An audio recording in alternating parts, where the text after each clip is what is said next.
2,000 emails returned to the State Department in 2014, 110 emails in 52 email chains have been determined by the owning agency to contain classified information at the time they were sent or received.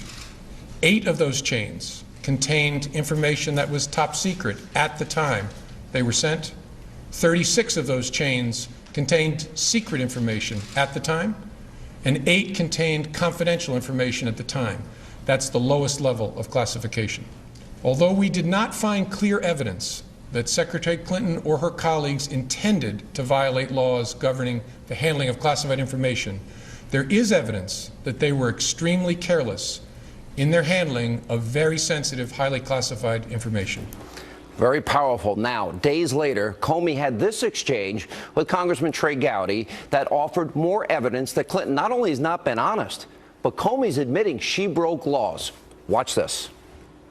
Secretary Clinton said there was nothing marked classified on her emails either sent or received. Was that true? That's not true. There were a small number of portion markings on, I think, 3 of the documents. Secretary Clinton said, I did not email any classified material to anyone on my email. There is no classified material. Was that true? There was classified material emailed. Secretary Clinton said she used just one device. Was that true? She used multiple devices during the 4 years of her term as Secretary of State. Secretary Clinton said all work-related emails were returned to the State Department. Was that true? No, we found work-related emails, thousands, that were not returned. Secretary Clinton said her lawyers read every one of the emails and were overly inclusive. Did her lawyers read the email content individually? No. Lie after lie, law after law broken. Now, there's also the question of if Clinton's own doing, if this is her own doing, if that doesn't sink her campaign and she actually, God forbid, wins the White House, what happens the day after, on November 9th? Now, sources say the FBI review of hundreds of thousands of new emails will not be done before voters, before you head to the polls, now in 8 days. And the Washington Post is reporting that the FBI's agents, well, they wanted to investigate pay-to-play allegations at the Clinton Foundation, but that attempt was shut down by the Department of Justice. By the way, the same Department of Justice that we learned through WikiLeaks was colluding with the Clinton campaign, just like the State Department was, just like the White House was, and of course the liberal mainstream media.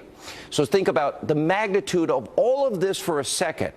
Hillary Clinton could be sworn into office while still being under investigation from the FBI, which would then put this country into a major constitutional crisis. Now, Clinton says Donald Trump, oh, he's not fit to serve in the Oval Office. But she, and she alone, has created a situation that could do severe damage to this country and the office of the presidency and prevent this country from solving problems. That means getting Americans back to work, fixing our broken educational system, fixing a broken health care system, fixing porous borders, vetting refugees. All of this needs to be done. Balancing a budget, stop robbing our kids. Here with reaction.